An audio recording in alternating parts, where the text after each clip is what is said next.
So before I jump into today's topic, I just wanted to say thank you to everybody who's been watching my videos over the past couple weeks, who saw Gustav's beautiful video about the road trip we took after my sister died, and the short film that I was in that I posted last week, comedy horror, totally other end of the spectrum. You guys have been awesomely supportive, and your kind words and feedback mean the world to me. So thank you. So getting on to today, honesty in relationships. Whoo! It's like nerve-wracking to even say that.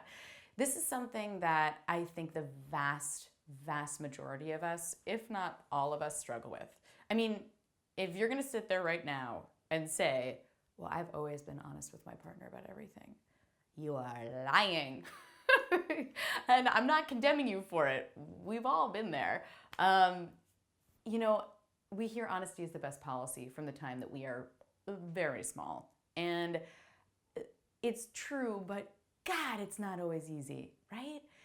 And I've been thinking about this quite a bit because this is something, honesty in relationships, that I've struggled with a lot.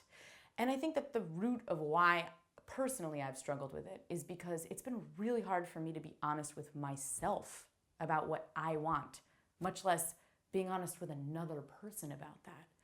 I think that when we think about what we want, there's so many like social and cultural expectations, you know, bound up in all of that, right? So many shoulds. You know, we should want someone of a certain gender. We should want to be married. We should want kids. We should want to be monogamous. We should. And you get lost in a pile of that so that it's so hard to parcel out what it is you really want from what it is you think you should want. Maybe what your partner thinks you should want, your parents, society, whatever. So I think that's the first step, is that the more that we can step away from all of that and listen to that little thing in our gut that's saying like, oh, this isn't right, you want something else, the better off we're gonna be when communicating with others. So that's first and foremost. The second part of this is that I'm reading an awesome book right now about relationships.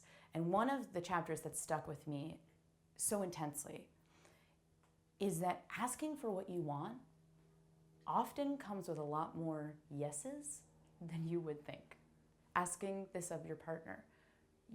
I promise you, you will be surprised if you voice what it is you actually want.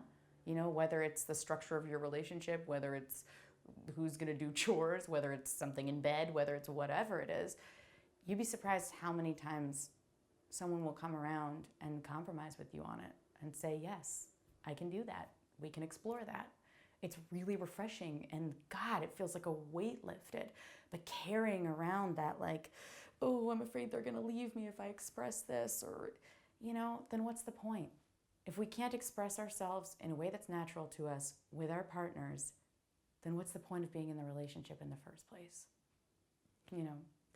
So I leave you with that today as I continue on this journey to try to do this exact same thing myself. Be kind with yourself, you know? Like I said, we can't know what we don't yet know about ourselves. It's a constant journey of being honest with ourselves. So that's all for today. I will talk to you guys soon. Thank you.